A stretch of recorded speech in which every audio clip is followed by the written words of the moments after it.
আমার নাম ক্যাপ্টেন রেজাউল হক শরীফ।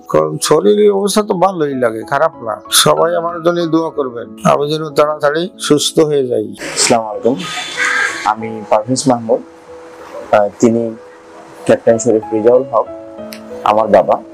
আমার আব্বা মেইনলি অনেক ধরনের কমপ্লেক্সিটি নিয়ে আসলে এখন জীবনযাপন করতেছেন। এর মধ্যে 2বার স্ট্রোক হয়েছে, হার্ট অ্যাটাক ছিল, এন্ড দেন ডায়াবেটিস আছে। তো আমরা মেইনলি একটা বিষয় আমরা বুঝতে পারতেছিলাম না অনেকদিন যাবত, সেটা হচ্ছে যে আব্বার ইউরিনেটিং নিয়ে অনেক ধরনের প্রবলেম ছিল।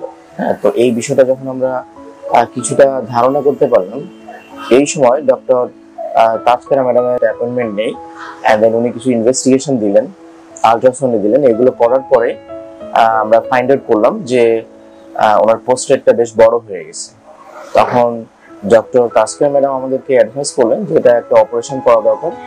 তো আমরা একদমই দেরি না করে খুব ইমিডিয়েটলি আমরা অপারেশনটা করে ফেলি। অপারেশনটা আমরা অ্যাকচুয়ালি ইনসাফ বারাকা কিডনি এবং জেনারেল হসপিটাল মগবাজারে করেছি।